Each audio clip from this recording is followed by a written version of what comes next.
Much for that. Now we're going to bring in the Shadow Assistant Treasurer and campaign spokesperson for the Coalition, Senator Matthias Cormann, joining us from Canberra this afternoon. Good to see you. Thanks for joining us. I want to just start on the tobacco thing. Helen just mentioned there, Tony Abbott today announced that the Liberals will no longer accept donations from tobacco companies. Now, of course, you've long argued that it's okay to take these donations. Tobacco is a legal product.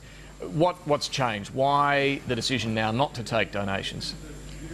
Well, we are very determined in this campaign to talk about the issues that matter to the Australian people. We're very determined to talk about our plans for a stronger economy, for more jobs, to help families with their cost of living pressures. And of course, Kevin Rudd in this campaign hasn't got anything positive to talk about. He's got no record to defend. He's got no plans for the future. So what he does is come up with a distraction a day and with a lie a day. So his distraction today was to try and run up this particular issue, quite hypocritically, given that Kevin Rudd only very recently took money from Big Tobacco himself personally to fund one of his many trips overseas.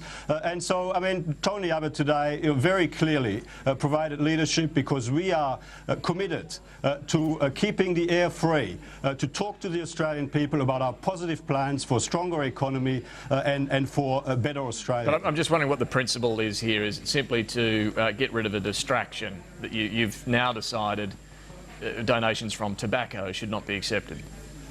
Well, I mean, Tony Abbott has, made his statements today, which are very clear. I mean, obviously, in the past, I mean, we have always taken donations from businesses and individual Australians from right across Australia. The Labor Party takes donations from discredited organisations like the Health Services Union, the corrupt Health Services Union. Yeah, I'm just asking about the Liberals, though. What's the principle here? If a product is no good for you, you won't take their donations. Well, I mean, the principle here is that we are absolutely determined in this campaign not to get caught up, not to get sucked in to Kevin Rudd's So this is about politics, not principle. We are totally focused in this campaign to talk about the issues that matter to the Australian people. We understand that we're dealing with a desperate Prime Minister. We understand that we're dealing with an increasingly desperate Labor Party that is running a negative campaign, that is running a dishonest campaign, that is running a distraction today. I mean, today, in my home state of Western Australia, one of the lies of today was this flyer that has been circulated in seats like Canning and Pearce, where Kevin Rudd and the Labor Party are trying to make people believe that they abolished the carbon tax. Now, everybody knows that that is a lie. That is as wrong as Julia Gillard's promise before the last election that there would be no carbon tax under a government she leads. OK, well, if the driving force for this tobacco decision is to get rid of distractions, let me then turn to, I guess, what you'd also label a Labor distraction, that are the persistent questions about your paid parental leave scheme. I heard you on radio this morning with Fran Kelly talking about the costings here, and I'm just wondering if you can clarify for us as well. The makeup of how this will be paid for. I think you said it's about half from the levy and then another $2 billion from the current scheme being rolled into this, and the rest from state schemes being rolled in. Well, I mean, what we've said, and it is transparently put into our policy, actually.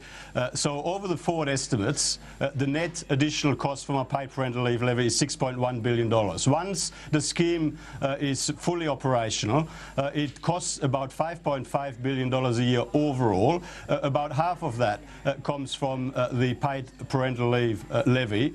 Then there is about another $2 billion which comes from discontinuing the existing inferior labour scheme and rolling that into our fair dinkum paid parental leave scheme, which I remind you is an important economic reform for Australia. It's an important reform to boost economic growth moving forward and to create more jobs. And of course, then there are some remaining savings which come from some consequential savings and some consequential revenue effects. As you provide additional income, of course, there are some income tax and some benefit effects that flow through. And of course, we also have removed the opportunity to double dip. Because right now on the Labor scheme, federal public servants here in Canberra, for example, get access not to one, but to 2 fully taxpayer-funded paid parental leave schemes, including a scheme at full replacement wage. So Kevin Rudd and the Labor Party are arguing that public servants out of Canberra deserve access to 2 fully taxpayer-funded schemes, whereas people across Australia, working mothers across Australia that are not working for the public service, somehow don't deserve access to one fair income paid parental leave scheme. Well, we disagree with that. We think that working mothers across Australia deserve access to a fair income paid parental leave scheme at the replacement wage. Well, let me ask you whether it is fair income. We just heard from Labor's Catherine King about this. They've done a breakdown, looked at who's really going to benefit from this. They find that areas with the highest percentage of working women earning $2,000 a week or more are mostly in Liberal-held seats. Tony Abbott's seat of Warringah, Malcolm Turnbull's seat of Wentworth, Joe Hockey's seat of North Sydney, the list goes on. Those with the highest percentage of women earning $600 a week or less are all in country areas, National Party seats. Do you accept that this is going to heavily advantage those inner city seats over the bush?